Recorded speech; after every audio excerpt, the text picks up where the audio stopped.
અને શનિવારનો અદ્ભુત બનશે। આ દિવસે પીપળાના ઝાડ નીચે આ ઉપાય કરવાથી માતા લક્ષ્મીની કૃપા હંમેશા તમારા પર અને તમારા ઘર પર બની રહેશે। શ્રી શિવાય નમસ્તુભ્યમ। ઓમ નમઃ શિવાય। મિત્રો, તમે બધા જાણો છો કે માઘ મહિનામાં પૂર્ણિમાનો દિવસ 24 ફેબ્રુઆરી એટલે કે શનિવાર છે। મિત્રો, માઘી પૂર્ણિમાનું એક અલગ જ મહત્વ છે। આવો દિવસ આખા વર્ષમાં માત્ર એક જ વાર આવે છે અને આ દિવસને મોટી પૂર્ણિમામાંથી એક માનવામાં આવે છે। ગુરુજીએ કહ્યું છે કે આ દિવસે કરવામાં આવેલા ઉપાયોથી તમને ઘણો ફાયદો થશે।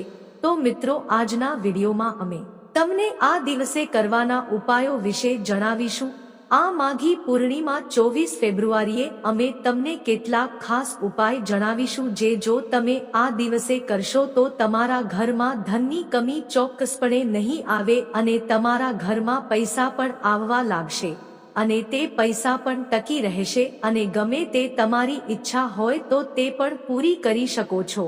તેથી જ તમારે આ ઉપાયો ધ્યાનથી સાંભળવા જોઈએ અને ચોક્કસ કરવા જોઈએ। સૌપ્રથમ તો મિત્રો, ચાલો આપણે માઘી પૂર્ણિમાના દિવસે કરવાના સૌથી મોટા ઉપાય વિશે વાત કરીએ, જે એક દીવાનો ઉપાય છે જે તમારે પીપળાના ઝાડ નીચે કરવો જોઈએ। પૂનમના દિવસે આ ઉપાય ક્યારે અને કયા સમયે કરવો જોઈએ, આ બધી માહિતી આપ સૌએ જાણી લેવી જોઈએ। સૌ પ્રથમ મિત્રો, આ ઉપાય તે લોકો દ્વારા કરવામાં આવશે જેમના ઘરમાં પૈસાની ઘણી સમસ્યા છે। હવે તે સમસ્યા કોઈ પણ પ્રકારની હોઈ શકે છે।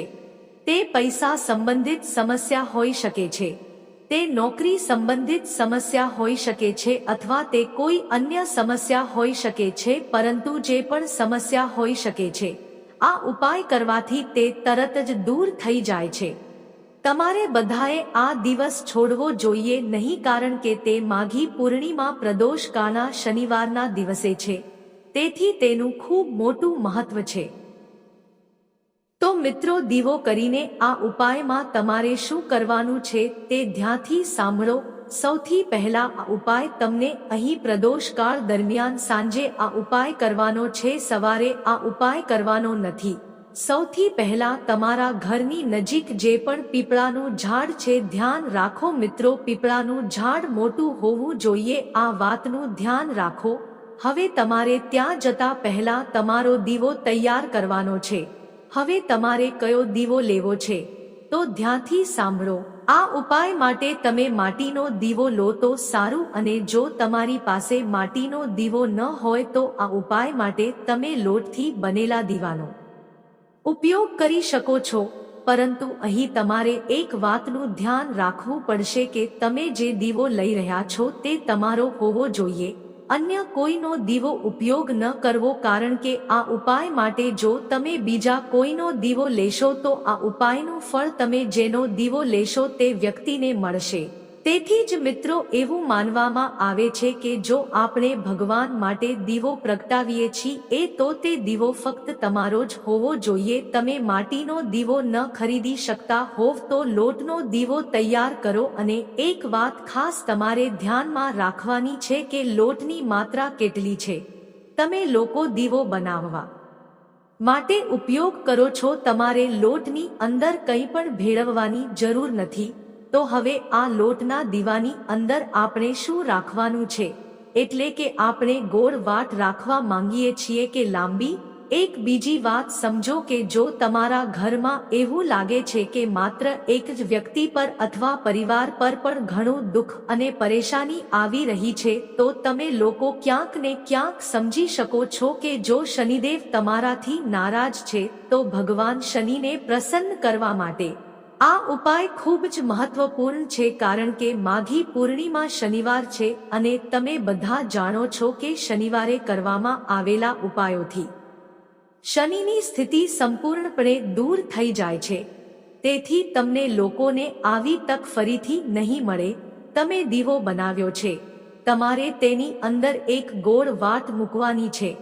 તે દીવાની અંદર જોગ શુદ્ધ ગાયનું ઘી ભેળવી શકો છો અથવા તમે સરસવના તેલનો ઉપયોગ કરી શકો છો। મિત્રો, ધ્યાનથી સાંભળો, આ ઉપાય કરવા માટે સાંજે 6 વાગ્યાથી 7 વાગ્યાની વચ્ચે તમારે આ ઉપાય કરવાનો છે। આ ઉપાય કરવા માટે ઘરથી નીકળતા તમારે તમારી સાથે એક માચીસની પેટી જોડે લઈ જવી જોઈએ। આ વાત અમે એટલા માટે કહી રહ્યા છે કારણ કે આ ઉપાય કરવા માટે જો તમે બીજાની માચીસ લેશો તો આ ઉપાય નું ફળ તમને પ્રાપ્ત નહીં થાય। તો મિત્રો આ બધી વસ્તુ લઈને તમારે જવાનું છે પીપળના ઝાડ પાસે। અમારે ત્યાં સીધું જઈને દીવો કરવો ન કરવો આટલું ઉતાવળથી દીવો ન કરવો જોઈએ।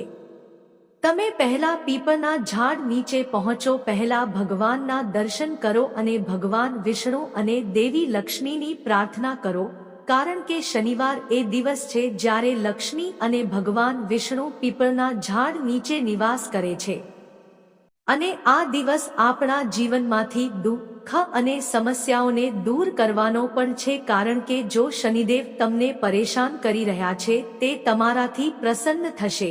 આ દિવસે તેમની પ્રાર્થના કરવાથી તે ખુશ થઈ જાય છે, મતલબ કે તે તમને ફરીથી પરેશાન ન કરે। જે કાર્ય માટે તમે તમારા મનમાં આયોજન કરી રહ્યા છો તેનો વિચાર કરો અને આ દીપકને પ્રગટાવો। આટલું કર્યા પછી તમારો આ ઉપાય પૂર્ણ થઈ જાય છે। આટલું કરવાથી દેવી લક્ષ્મી તમારા અને તમારા પરિવારના સભ્ય પર પ્રસન્ન થાય છે અને તેમના આશીર્વાદ સદાય તમારા પર રહે છે। ધ્યાનથી સાંભળો, જો તમે માતા લક્ષ્મીજી માટે કરી રહ્યા છો તો તમે પૈસા બચાવી શકો છો। જો તમે પ્રાપ્તિ માટે કરી રહ્યા છો તો દેવી લક્ષ્મીજી અને ભગવાન વિષ્ણુજીનું નામ અવશ્ય લો। અને જો તમને લાગે કે શનિદેવ તમને પરેશાન કરી રહ્યા છે અથવા તમે શનિદેવને પ્રસન્ન કરવા માંગો છો તો ભાઈ તમે તેમના નામ લઈને આ દીવો પ્રગટાવો, દીવો સળગાવો અને તેમને પ્રાર્થના કરો કે તમારા જીવનમાં ક્યારેય કોઈ દુઃખ કે મુશ્કેલી ન આવે। તો આ રીતે તમે બધાએ આ ઉપાય કરવાનો છે।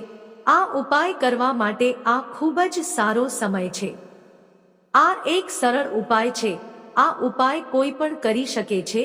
જો મુખ્ય રીતે ઘરની કોઈ એક વ્યક્તિ આ ઉપાય કરે તો સારું રહેશે। તમામ સભ્યો ઘરમાં આ ઉપાય કરવાની જરૂર નથી। ઘરના કોઈ એક મુખ્ય સભ્ય એટલે કે ઘરની માતાઓ બહેનો આ ઉપાય કરી શકે છે। તેમને આ ઉપાય કરવાથી ચોક્કસ ફળ મળશે। મિત્રો એકવાર સાચા હેથી કમેન્ટ બોક્સમાં જય માં લક્ષ્મી અવશ્ય રાખજો। ફરી મળીશું એક નવા વિડિયો સાથે। જય શ્રી હરિ, જય માં લક્ષ્મી।